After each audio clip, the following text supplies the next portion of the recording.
Are you sabotaging a perfectly good relationship because of retroactive jealousy? Are you intentionally or maybe even unintentionally pushing your partner away because of your fears or concerns about their past? If any of that sounds familiar, I think you're going to want to stick around for today's video. My name is Zachary Stockill, and since 2013, I've been helping men and women from all over the world overcome retroactive jealousy and save their relationship. If you'd like more information about my work or you'd like to work with me one-on-one, please visit my website at retroactivejealousy.com. For the people here for the first time, the term retroactive jealousy refers to unwanted intrusive thoughts, often obsessive curiosity, and what I like to call mental movies about a partner's past relationships and/or sexual/dating history.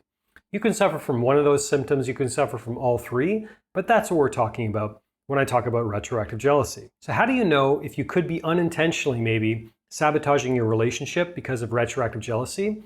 Here are a few things to consider.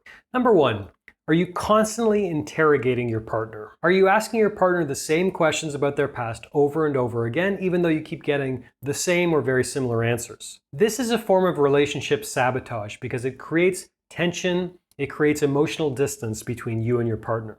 And this can lead to a long-term dissolution of the relationship. Your partner might start to feel like they can't please you no matter what they say, they can't do anything right, and this often leads to feelings of frustration and exhaustion. Ask yourself if you're asking these questions to understand your partner better, truly, or if it's merely about trying to ease your anxiety in the moment. Another classic sign that your retroactive jealousy is actually sabotaging your relationship is when you're constantly comparing yourself to your partner's ex or your partner's exes. You might be comparing yourself physically, you might be comparing yourself emotionally, you might even be comparing yourself sexually. And not all retroactive jealousy sufferers do this, but many do. Remember that comparison often breeds insecurity and resentment. Your partner might start to feel like they're being punished for something that is beyond their control, which is of course their past. Remember that your partner chose you for a reason, and their past doesn't define them and it doesn't define their feelings for you right now. Another symptom that you could be destroying or sabotaging your relationship because of retroactive jealousy is when you find yourself withdrawing emotionally and maybe even physically from your partner. If your retroactive jealousy flares up and you find yourself kind of shutting down or intentionally creating distance or space between you and your partner, it's a good sign that you're sabotaging your relationship. And this kind of behavior will, over time, lead to the end of this relationship because no partner is going to put up with that forever. This can create a vicious cycle where you feel tense, you create distance, your partner feels hurt, they feel upset, which leads to more distance, more resentment, on and on. Ask yourself if you're pulling away simply because you're hurt, or are you trying to punish your partner for their past on some level? This is something that a lot of retroactive jealousy sufferers do.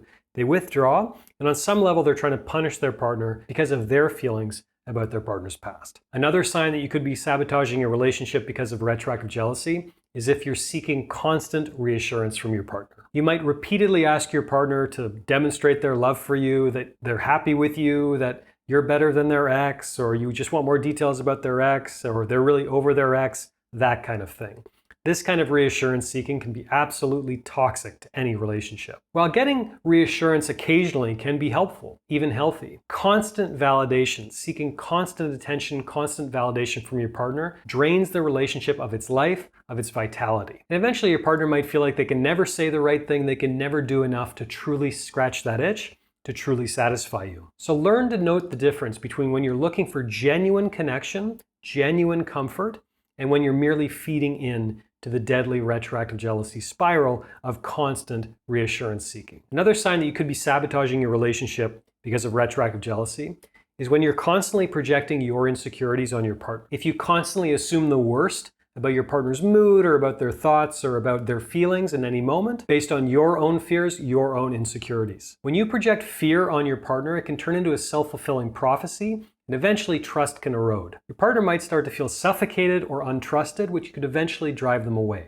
So ask yourself, am I reacting to facts or fears? And finally, another classic symptom that your retroactive jealousy is sabotaging your relationship is when you find yourself micromanaging your partner. If you feel the need to control what your partner does, where they go, who they talk to, what they're doing on social media, that kind of thing, this is some form of micromanagement. And needless to say, or maybe not needless to say, micromanagement can be absolutely suffocating, very frustrating, very annoying for the person being micromanaged. And this kind of behavior can push anyone away over enough time. Remember that trust is built on mutual respect, not constant surveillance. So above all, keep in mind that if you don't deal with it, retroactive jealousy can push your partner away through all kinds of different signs and symptoms.